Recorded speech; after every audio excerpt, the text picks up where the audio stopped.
Meanwhile, a 10 standard boy from Mumbai amazed everyone with his unique skills by solving Rubik cube with his feet. Adding cherry on top, Mohammad Ayman Kohli solved the cube in the shortest time of 15.56 seconds, hence achieving a recognized Guinness World Record in 2019. He broke previous records of 16.96 seconds by American teenager Daniel Levine.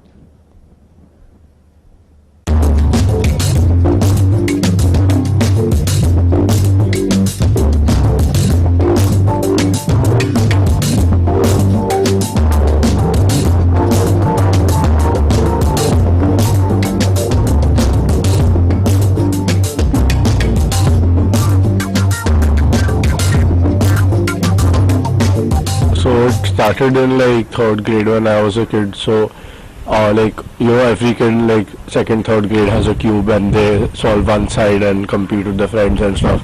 So then instead of just fooling around and solving one, two sides, my dad told me I should try and learn